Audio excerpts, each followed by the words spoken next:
Aquastar नहीं है क्या? घर लिया ये Aquastar UPVC rain harvesting system. ये लीक प्रूफ है और साथ ही बेहद मजबूत भी। Fix it and forget it. Aquastar.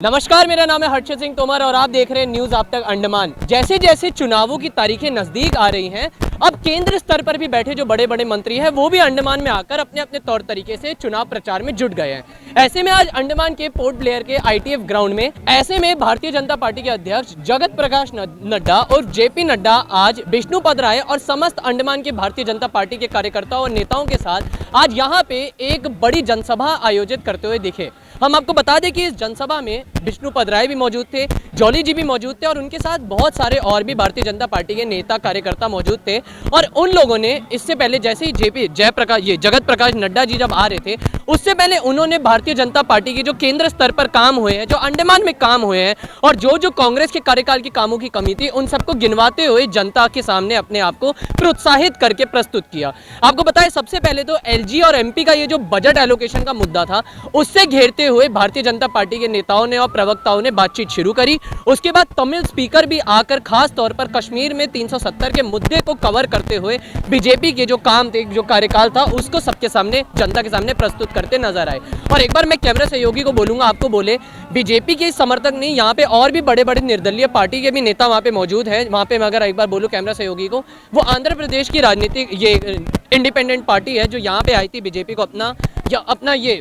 अपना कोऑपरेशन दिखाने के लिए, अपना समर्थन दिखाने के लिए। इसके बाद जब 370 खास तौर पर विष्णुपद राय जब आए थे और जब कार्यकर्ता आए थे, उन्होंने कश्मीर के 370 के मुद्दे पे और बजट एलोकेशन के मुद्दे पे खास तौर पर कांग्रेस के नेता और कांग्रेस के जो हमारे इनकम्बेंटेंट सांसद हैं कुलदीप राय, उनको घेरा। उसके बाद 10 साल के जितने भी डेवलपमेंट थे, जितने भी कार्यकाल, जितने भी विकास कार्यकारिणी के काम थे, उन सबको जनता के सामने प्रस्तुत किया। फिर बेरोजगारी हटाने तक की बात करी थी। बेरोजगारी हटाने के बाद डिफेंस रिजर्वेशन, एंटी इंडियन गतिविधियों पे रोक लगाने के साथ साथ चंद्रयान 3 वैक्सीन में स्वास्थ्य क्षेत्र किस तरीके से काम किया, किस तरह भारत की अर्थव्यवस्था को सुधार कर उसको विश्व गुरु बनाया और किस कदर रेलवे और रोड की कंस्ट्रक्शन की बात करी, इन सबको सामने रखा गया। उसके बाद विष्णुपद राय सामने आते हैं और विष्णुपद राय आकर जनता के सामने प्रस्तुत करके ये बोलते, जब उतने में जगत प्रकाश नड्डा भी पीछे बैठ जाते हैं और विष्णुपद राय ये कहते हैं कि मेरी यहाँ पे JP नड्डा और जितने भी जो हाई कमान है, पार्टी के हाई कमान है, जो दिल्ली में बैठ के केंद्र सरकार चला रही है, उनसे कुछ 3 वादे करे, जिसमें से सबसे पहला वादा था आंगनवाड़ियों को सशक्त करने की बात। उसके बाद अंडमान के जॉब रिजर्वेशन की बात करी और किस तरीके से अंडमान के वो पिछड़े इलाके हैं, वो पिछड़े क्षेत्र हैं जहाँ पे आज भी सड़कों की कमी है, सड़कों के निर्माणहीन हालत है, किस कदर उसको निर्माण करना है, बड़े बड़े ब्रिजेस, बड़े बड़े पुल के साथ उस जो हमारे पिछड़े इलाके हैं उनको किस कदर बड़े शहरों से जोड़ना है। इन सब की मांग हमारे यहाँ पे विष्णुपद राय JP नड्डा से करते हैं। उसके बाद JP नड्डा जब आते हैं सामने, जब JP नड्डा वहाँ खड़े होते हैं, तो JP नड्डा और विष्णुपद राय मिलकर पंडित नेहरू पे और जितने भी गांधी परिवार जो परिवारवाद करता रहा है, कहीं ना कहीं उस पर भी तंज कसते नजर आते हैं। पंडित नेहरू को बोलते हैं कि किस तरीके से अंडमान में, जिस तरीके से अंडमान में सुभाष चंद्र बोस ने, जब हमारी भारत की आज़ादी का संघर्ष शुरू हुआ था, तो किस कदर नेताजी सुभाष चंद्र बोस ने अंडमान से उसकी अगुवाई करी थी, लेकिन कांग्रेस के कार्यकाल ने और कांग्रेस के नेताओं ने परिवारवाद को प्राथमिकता इस कदर बनाई कि अंडमान में जो भी आज़ादी के संघर्ष और जो भी आज़ादी के जितने भी काम चल रहे थे, उसको किस कदर नज़रअंदाज करने की बात करी। उसके बाद डिफेंस है तो मोदी है, ये बात, डिफेंस है तो मोदी है, नड्डा है तो मोदी है, नड्डा है तो डिफेंस है, ये बहुत सारी घुली मिली बात थी जो विष्णुपद राय ने भी अपने भाषण के द्वारा लोगों के सामने प्रस्तुत किया। और निकोबार द्वीप में आज भी पीने का पानी नहीं है और लाइट बस 2 घंटे आती है। ये एक बहुत बड़ा मुद्दा था जो अंडमान से ठीक सटीक निकोबार आइलैंड, निकोबार टापू पे था, जिसको विष्णुपद राय ने सामने प्रस्तुत किया। उसके बाद जब JP नड्डा आते तो JP नड्डा ने शुरुआत ही इस बात से करी थी कि हर घर में एक भाजपा का कार्यकर्ता चाहिए।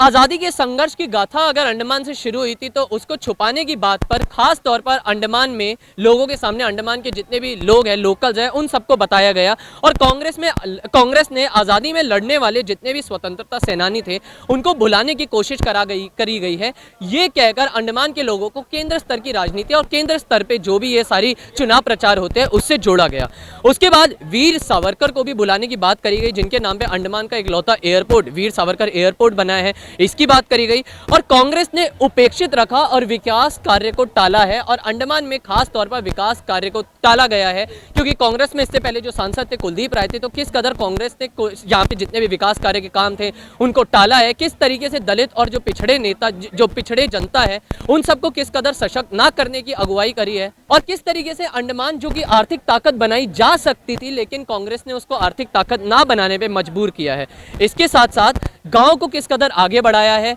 पंचायत को किस कदर आगे बढ़ाने की कोशिश की है, क्योंकि विष्णुपद राय ने यहाँ पे साफ साफ एक चीज़ भी बोली थी कि पंचायतों के पास ग्रामीण स्तर पर जो कार्यकाल का काम होता था, किस कदर उनसे वो अथॉरिटी, उनसे वो ताकत, वो पावर छीन ली गई है, किस तरीके से उनको वो अथॉरिटी अब नहीं दी जा रही है। उनको अथॉरिटी देने के लिए, उनको सशक्त करने के लिए मांग करी गई है कि अगर विष्णुपद राय दोबारा सांसद बनते हैं, जो कि इससे पहले 3 बार रह चुके हैं, सांसद रह चुके हैं, अगर उन्हें एक बार फिर इस बार सांसद बनाया जाता है तो पंचायत को भी उनके तरीके से, उनके सामने से, उनके नेतृत्व में वो ताकत दोबारा दी जाएगी। उसके बाद जितने भी बड़े बड़े शोषित और दलित लोगों को सशक्त करने की जो बात जेपी नड्डा करते रहते हैं, उज्ज्वला गैस स्कीम की बात करते हैं, इन सारी, और जल जीवन मिशन है, अंडमान की बात करी जाए तो बताया गया कि 11 करोड़ किसानों के खाते में प्रति साल ये किसान निजी स्कीम के तहत 11 करोड़ किसानों के बैंक खातों में 6,000 रुपये प्रति साल गए हैं, जिसमें से सिर्फ अंडमान में ही 20,000 किसानों को इसका लाभ हुआ है। वही उज्ज्वला गैस स्कीम की बात करें तो बताया गया है कि 4,000 लोगों को, 4,000 महिलाओं जो आज तक चूल्हे पर खाना बनाती थी, अब उन्हें उज्ज्वला गैस स्कीम के तहत जो सिलेंडर मिला है उससे यहाँ पे फायदा हुआ है। अंडमान में 22,000 से ज़्यादा लोगों को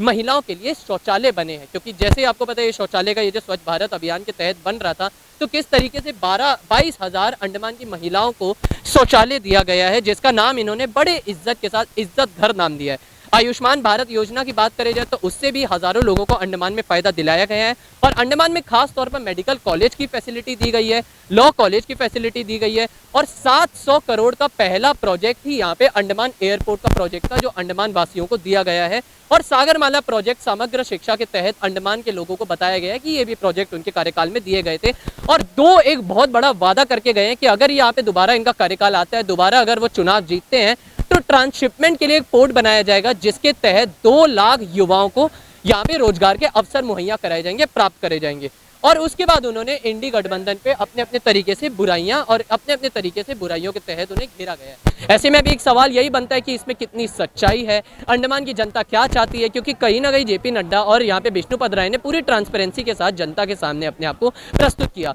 अब आने वाले चुनावों की तारीख पे, चुनावों के समय में पता चलेगा कि जितने भी ये वादे करे गए हैं, जितने भी स्कीम है, वो किस कदर लोगों की उम्मीदों पर खरे उतरेंगे। फिलहाल के लिए बस इतना ही। आप देख रहे थे न्यूज़ आप तक अंडमान। अंडमान से जुड़ी सभी छोटी बड़ी खबरें देखने के लिए हमारे अपने न्यूज़ आज तक यूट्यूब चैनल को सब्सक्राइब करें और बेल आइकॉन प्रेस करना ना भूलें। हमारा अपना न्यूज़ आज तक, अब सच देखेगा अंडमान।